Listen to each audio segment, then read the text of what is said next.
Good evening. One of the greatest phrases I ever heard was that evil holds within it the seeds of its own destruction. And I don't think there's ever been a more appropriate situation and people to apply that to than Helen McEntee, individually and all of those around her. So she has come out today again and dug her heels in, not totally deep, but deep enough for the future, right? In terms of the hate speech laws. She wants to plough ahead with the hate crime stuff, regardless of how nonsensical that is. And she's also leaving the door open for future governments, including herself in that potentially, to plough on ahead with introducing the incitement to hatred stuff, right? So hate speech. Now, sometimes I look at what she is at, and the rest of them included, and I don't think that they could be any more useful to people that want a better way of living or a more ambitious sort of Ireland in terms of now and going forward in the future. They could not be any more useful to that cause if they came out and said, we are for the Irish people and we want what's best for the Irish people, right?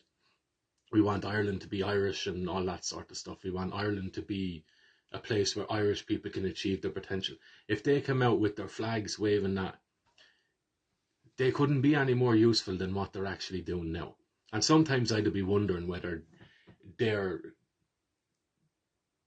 actually being forced into doing what they're doing in order to resuscitate a bit of dissent in the Irish people, right? Because the stuff that they're doing, they could have sat on their laurels over the last few years and not bit, just completely ignore things and don't bite, but they couldn't. And this is the point of evil holding within it the seeds of its own destruction. They can't allow one person, they don't even want one person to be voicing their dissent or to be voicing their opposition to them. They can't handle it. They need to control everybody. They want to control every single person and every single part of every single person's life, not just the external things or the financial parts or the economic stuff or the social stuff, right? They want to control your mind. They want to control the words that you even contemplate and you even think about using. They want to control your patterns of thought. They cannot help themselves. They cannot help themselves. There is no compromise that would be made with these people. They have no interest in that. Their goal is total domination and total subjugation of every single person. The idea that there's people out there that don't agree with them, that aren't afraid of them, and will stand up and chastise them and prove how stupid their thinking is, it irks them. They hate it. They want that gone, right? But here's the evil bit of it as well. They don't want you totally dead because you're kind of useless to them. They want us all still kind of living, still being able to siphon off and live parasitically off our capabilities and our creativity, because these people are empty vessels. They cannot create anything of themselves. They have to just suck that creativity and imagination from people. So they live off the life works of others, right? But in order for them to satiate their desire to control and dominate, they are putting themselves in a position where the more they push, the more they're creating people who are saying, not having any of that anymore.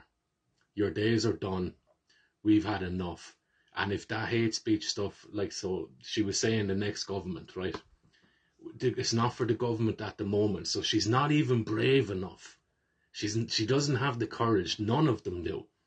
These people are not courageous. There's no bravery in them. There's no honour in them. There's no strength in them. There's no virtue in any of them. There's no goodness in them. All that is in them is the desire to live parasitically off you. That's all there is. They can mimic and they can try and control and restrain, but there's nothing good in them. There's nothing original in them. And they don't even have the courage of their convictions to say, you know what, we could be voted out in the next few months, but here we want to shut you up and we are plowing ahead with this. Come and vote us out. Come and try and get rid of us. They don't even have that in them. You know, they're so slimy and sneaky that they want to postpone it until our seats are safe. Disgusting. This is the low life. This is the low quality of human being that you're dealing with, if you can even call it that, because I struggle to call it that. That's what you're dealing with. This is what you're up against. All they have is the infrastructure and the threats. They don't have any virtue. They have nothing decent in their humanity. They have nothing courageous in their spirit. They have none of that stuff. The people who are totally up against it, who are looking at them going, we will get you out. That's the bravery. That's the courage. That's the stuff that legacies and cities and civilizations and families and nations, that's the stuff that builds those things. These people just suck the lifeblood out of it. That's all they have. And when push comes to shove, they can't even stand for their own convictions. They can't even stand on whatever principles or desires that they say they have. They balk and hide away because all they have is a desire and a lust for power and a desire to dominate you and overwhelm you. That's all they have. They are empty paper people. They've got nothing. They've got nothing. And if they come out and said, we're going to plow ahead, we don't care what you think, we're going to shut you up from thinking and speaking out against us, I would be the first to put my hand up and go, I respect that. But they can't even do that. These people are beyond useless. And it's high time that we started seeing them for what they are.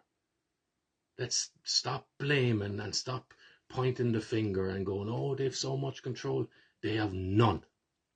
The only control they have over you is the control you agree to let them have over you. And if they do push through this hate speech stuff, give me nothing left to lose. Give me nothing else to lose. How freeing is that?